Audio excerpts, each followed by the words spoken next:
Welcome to Week 17 Boom Bust Fantasy Football Show, brought to you by Fantasy Football Advice Network and Sellout Crowd. I'm Corey, and I'm joined by my brother Kyle. If you're watching this, you're probably playing in your championship, so congrats on that. We're going to break down some booms and busts at each position for your championship matchup. Alrighty, now what is a boom and what is a bust?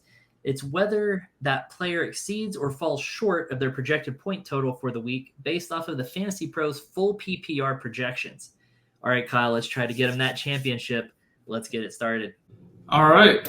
Happy championship week. Let's see if we can help you get this dub. My boom quarterback of the week is actually Mr. Matt Stafford. I had him on this list a couple weeks ago. He didn't disappoint.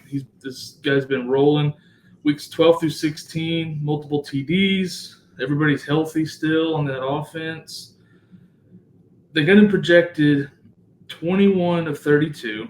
255 yards, 1.8 TDs. Like I mentioned, multiple TDs the last 4 weeks, 5 weeks. New York Giants defense is awful. They're just awful. And with a rolling offense like Matt Stafford's got going there for LA, this is a guy I'm trusting in my lineup for a championship week. They got him projected 17 points overall. I think he gets you back in the 20s, just like he has been. It's an easier matchup than half of those matchups anyways. So, again, if you're on this QB carousel and you need a guy you can trust, stick with Matt Stafford. I mean, you hit the nail right on the head here. The matchups that he's been performing against, giving you 22 to almost 30 points in all these matchups, have come against Cleveland, Baltimore, New Orleans. I mean, these are tough defensive matchups. And he's performing at a high level. And now he plays the New York Giants, who Jalen Hurts just had 25 points against. So I don't see any reason why Matt Stafford can't come in with all of his weapons healthy right now, which is a big plus for him and probably why he's performing so well lately. They actually have a running game you have to respect. And so, yeah, I mean, all the stars are aligning for Matt Stafford right now. Yeah, absolutely. All right, who do you guys your bust quarterback? My bust QB is Mr. Tua Tagovailoa playing against Baltimore. If you watch the Christmas night game of Baltimore versus Brock Purdy, I could see you're not going to see 5 interceptions, but I could see them definitely shutting him down, giving a hard time to Jalen Waddle, especially. Tyreek Hill is so hard to cover. Tyreek Hill can still have a good game, though, and Tua cannot. Fantasy's funny like that. I feel like I've said that on the last couple of shows, but it's true. I definitely, playing against Baltimore, they're still one of the best in the league against number one wide receivers, against QBs. He's projected 24 of 36, 271 yards, 1.4 touchdowns, 16.1 points overall. I think he'll be lucky if he gets more than 10 points in this game. Maybe a touchdown. I don't think he gets over 200 yards. I think he'll struggle quite a bit this week. Yeah, I think Tua is a little misleading as a fantasy quarterback, right? This Miami offense is really good. They have a lot of weapons, but Tua doesn't necessarily benefit from that from a fantasy perspective. He doesn't put up huge points. And a lot of that has to do with because they run the ball so effectively too. They have great running backs. And so, yeah, he's managing the game. He's making big throws here, big throws there. But he may have one big touchdown pass to Tyreek, but then may not throw another passing touchdown the rest of the game. There's many games where he has just one touchdown. There's some where he has none. So that great offense doesn't necessarily translate to a lot of fantasy points for Tua. And I think, going into Baltimore here, again, I don't think he throws 4 interceptions like Brock Purdy does, but they can rely on that run game quite a bit. And that means no points for Tua. So I think he struggles in this one, and I don't want him in my lineup on championship week for sure. Not at all. Alrighty, let's go on to some running backs then. Who's your boom running back? So my boom running back for the week is James Conner. And he's playing against Philly, which has been, in a lot of weeks this season, my formula for picking my bust running back of the week is he's going against Philly. Philly played really, really good against the run through the first 9 or 10 weeks of the season. And then after that, it was a lot of relying on kind of that name equity they had built as a good running defense. But when you look back to their matchups over, the last 5 or 6 games, they've given big games to James Cook, CMC, of course, James Pollard, Ken Walker, and Saquon Barkley last week on an offense that is in shambles. So they're not playing the run. They're not stopping the run like they were early in the season. James Conner, on the other hand, has been having really good games against tough matchups in Pittsburgh, San Fran. Chicago's not that tough. But he's been getting upwards of 20 points in each of these games. I think he can absolutely do the same thing for you this week against Philly. So if you've been riding James Conner, if he's gotten you this far, stick with him. Don't be afraid of this matchup. Yeah, now before we go any further, I just want you to apologize to Tony Pollard for calling him James Pollard. He deserves better than that. Did I say James Pollard? That's my bad. That's my bad. Just talking about James, I think it came out of your mouth. No, that's funny. I had to call you out on that. No, James Conner, they are relying on him big time. And when you think about some of his previous matchups, looking at week 13 against Pitt, he scored big time, over 20 points. Depending on your scoring, what I'm looking at, 22.5 points. Then he had his bye week. Then he came back against San Francisco, 17.9 points. Then against Chicago, 22.2. So really big numbers here in his last 3 games. And one was against Pitt and one was against San Francisco. So going up against Philly, like you said, not playing that early season run defense, I think they lean on James Conner big time in this game, and he could put up some huge numbers. I like him a lot this week. Yeah. I'm trusting him in my championship line. Trust is not a word we use lightly in fantasy football, but I do trust James Conner this week. I think he has a very high floor this week. He's become matchup proof. Yeah, and for most of his career as a starter, he has been that way. Yep. No reason to expect any different now. Yep. All righty. Let's go on to your bust running back of the week then. Bust running back of the week, Mr. Aaron Jones. He's last time they played Minnesota, he only had 9 points. He's been injured a lot this year. A big chunk, not only is Minnesota tough against the run, but their almost entire receiving core is also very banged up, and most will probably miss this game. They're going to focus on Aaron Jones and stopping that run game this week. Like you said, he already played Minnesota and didn't do great. They got him projected 13 carries for 50 yards, 0.3 touchdowns, 3 catches for 23 yards, 13 points overall. I don't think he gets to double digits again. I mean, I agree with you. I'm trying to think. I'm trying to figure out when the last time was Aaron Jones even scored a touchdown, and it's looking like that's been week 9. So he is scoring a bunch of fantasy points because he's not getting in the end zone when he is playing. And watching last week, AJ Dillon got the goal line carry. Yeah, Jones took it all the way down the field, and then they gave it to AJ Dillon at the goal line. That makes me nervous. Jones has had 3 touchdowns on the whole season. That's not good. That's not good at all. So I'm not trusting Aaron Jones here at all. Like you said, last time he played Minnesota, he didn't do well anyways. I don't see why that would change now.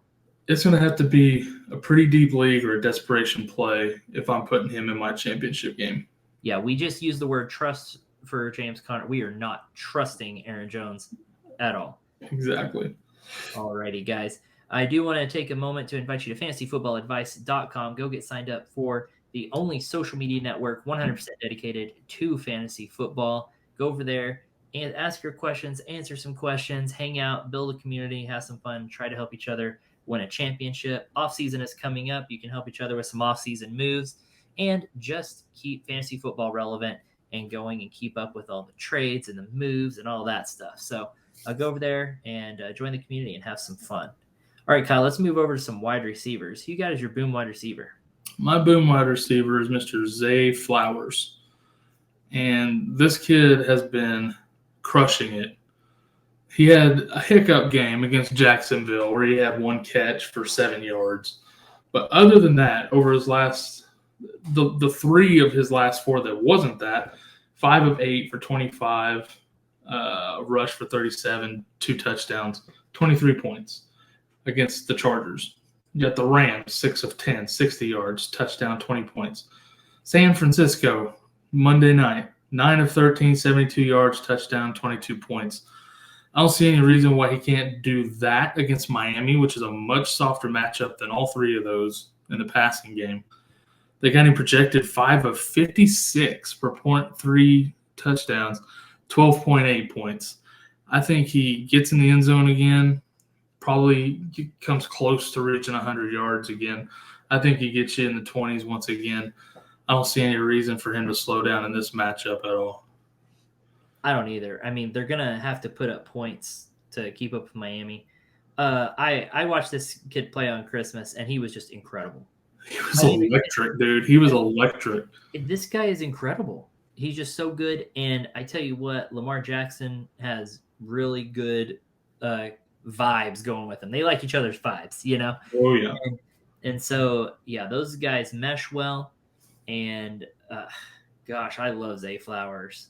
I like this kid. He's got a bright future ahead of him. And then this week against Miami, like I said, it's a great matchup. I'm trusting Zay Flowers here too. Absolutely. I can't tell you. I don't know when the last time I would have said that about a Baltimore wide receiver. But at the level that Lamar Jackson is playing with, and then the skill level of Zay Flowers, and still having a Mark Andrews out, it's fantastic. And even Odell Beckham being on the other side and drawing some of that attention away has really helped. Not just Odell Beckham, but Bateman is playing and healthy and playing pretty decent too. And Likely is killing it at tight end. Yeah. Like they got a full receiving core for the first time in recent memory, and it helps a lot. I agree. So take some of that attention off of Zay. Absolutely. All right. So with all that being said, who's your bust? Yeah, so this one's going to be pretty controversial. Coming off a history-making weekend, my bust is Amari Cooper. Oof. Yeah, he just set franchise records. He had 11 catches on 15 targets, 265 yards, 2 tutties, 52 fantasy points. Guess what? This week he plays the Jets. And I don't think he gets double digits. They got a projected 5 catches, 71 yards, 0.4 touchdowns, 14 points overall. Again, I don't think he gets double digits. The Jets are still one of the top in the league against quarterbacks and tight ends. They're gonna have a rough day at the office. I guess they play Thursday night. So rough night at the office, Thursday night football for Amari Cooper. Like you said, it's going to be controversial, right? It's a tough pill to swallow. Amari Cooper may have just got you into the finals, and now you have to sit him. That's a tough pill to swallow, man. But you got to play those matchups, and the Jets are just not a good matchup. So if you have other options, I'd be looking into those options. Oof. Yeah, it's tough too because he's had good games against Jacksonville, Chicago, Houston. They're not exactly daunting defenses. Flacco's been playing well since he's been back, but again, not exactly daunting defenses. Yep.